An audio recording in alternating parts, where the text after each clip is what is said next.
Hello అండి, welcome to my channel. ఇప్పుడు మనం థర్డ్ క్లాస్లోని 2వ లెసన్ అయిన మర్యాద చేద్దాం గురించి తెలుసుకుందామండి. దీనికి వచ్చి ప్రక్రియ వచ్చి కథ, ఇతివృత్తం హాస్యం, మూలం వచ్చి పరమానందయ్య గారి శిష్యుల కథ. ఇందులోని పాత్రలు పరమానందయ్య, స్నేహితుడు పేరయ్య, శిష్యులు దొంగలు, రాజభటులు. ఇక్కడ పాఠ్యాంశ విశేషాలకు వస్తే రాజ్యం వచ్చి కళింగ, పరమానందయ్య శిష్యులు 12 మంది అండి. ఇప్పుడు కథలోకి వెళ్దామా? ఏం లేదండి, కళింగ రాజ్యంలో పరమానంద అనే పండితుడు ఉంటాడు. అతనికి 12 మంది శిష్యులు ఉంటారు. వాళ్ళంతా అమాయకులు.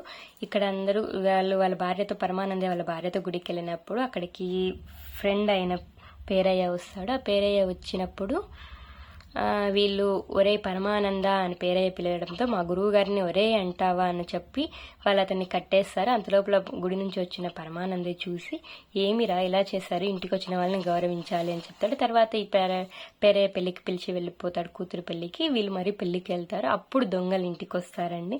దొంగలు వచ్చినప్పుడు ఈ 12 మంది ఏం చేస్తారో అతిథులు వచ్చారు అని చెప్పి వాళ్ళకి సేవలు చేస్తారండి. నీళ్లు పోసి పసుపు కుంకుమలు పెట్టి హారతి ఇచ్చి అంతా చేస్తారు. ఈ దొంగలు ఫస్ట్ భయపడినా కూడా మరీ వచ్చేసి వాళ్ళ అమాయకత్వాన్ని తెలుసుకొని సైలెంట్గా ఉంటారు. ఎప్పుడైతే హారతి ధూపాలు పెడతారో అప్పుడు స్మెల్ పొగ బయటికి రావడంతో ఆ పొగను చూసి రాజభటులు వచ్చి ఆ దొంగల్ని పట్టుకుంటారు.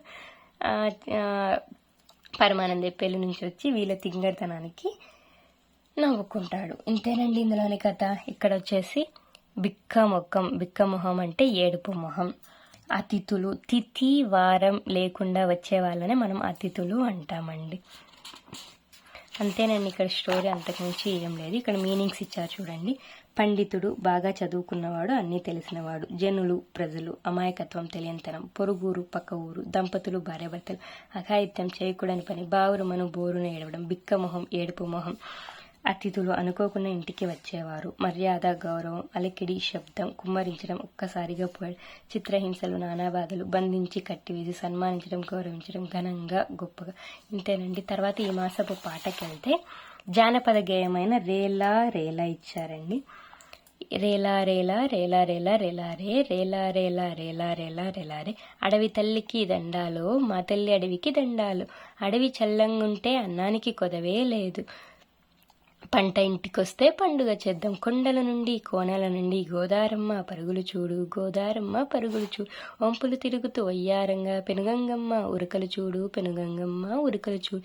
ఏటిలోన ఊట చూడు, నీటిలోన సుడులు చూడు. అందరికీ అండనిచ్చే అడవి తల్లి అందం చూడు. కిలకిల కిలకిల కిలకిల రామచిలక పలుకులు చూడు, రామచిలకల పలుకులు చూడు. కుహు కుహు కుహు కుహు కోయిలమ్మల పాటలు చూడు, కోయిలమ్మల పాటలు చూడు.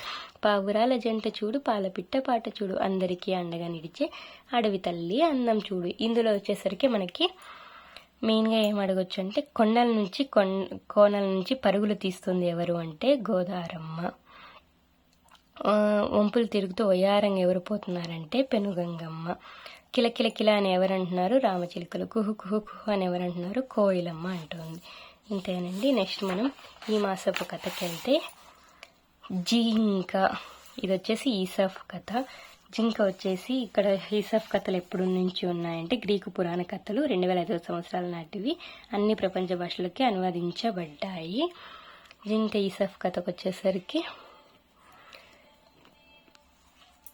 జింక నీళ్ళలో తన అందాన్ని చూసుకుంటూ నా కాళ్ళు మాత్రం చీపురు పుల్లలో ఉన్నాయి, నా కొమ్ములు ఎంత బాగున్నాయి అనుకుంటుంది. ఇంత లోపల సింహం వస్తుంది. సింహం వచ్చినప్పుడు ఆ కాళ్ళతో వేగంగా పరిగెడుతుంది. ఆ కొమ్ములు మాత్రం చెట్లల్లో ఇరుక్కుంటాయి. దీనివల్ల చూడు అందంగా లేవనుకున్న నా కాళ్ళే నన్ను కాపాడాయి, బాగా ఉన్నాయనుకున్నావు నా ప్రాణం మీదకి తెచ్చాయి అని బాధపడుతుంది. అంతేనండి ఈ మాసం పాడిపోయి. నెక్స్ట్ థర్డ్ లెసన్తో కలుద్దాం. Bye bye.